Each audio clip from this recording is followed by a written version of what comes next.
రాష్ట్రంలో కోతులతో ఎదురవుతున్న సమస్య పరిష్కారానికి ప్రయత్నాలు ప్రారంభించింది ప్రభుత్వం. కోతుల కోసం ఓ సంరక్షణ కేంద్రాన్ని ఏర్పాటు చేయాలని నిర్ణయించింది. మొదట పైలట్ ప్రాజెక్టుగా దీన్ని ప్రారంభించి తర్వాత రాష్ట్రం మొత్తం విస్తరించేందుకు ప్లాన్ చేస్తోంది.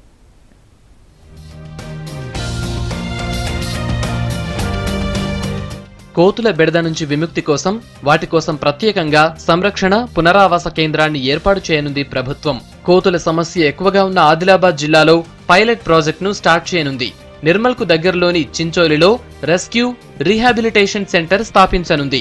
దీనికోసం 2,21,00,000 విడుదల చేసింది ప్రభుత్వం.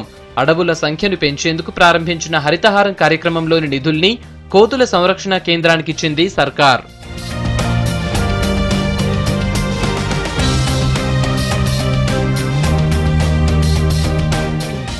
రాష్ట్రంలో కోతుల సమస్య చాలా ఎక్కువగా ఉంది.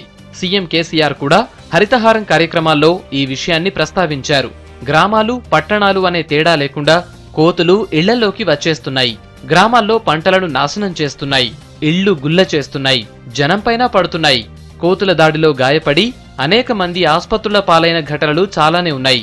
మతపరమైన కారణాలతో కోతులను కొట్టేందుకు గాని చంపేందుకు గాని ఎవరూ ఇష్టపడరు.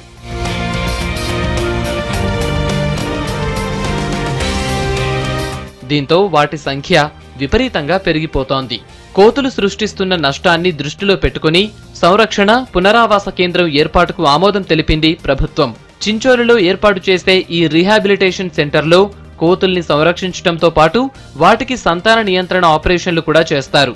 దీని ద్వారా వీటి సంఖ్య నియంత్రణలోకి వస్తుందని ప్రభుత్వం అంచనా వేస్తోంది.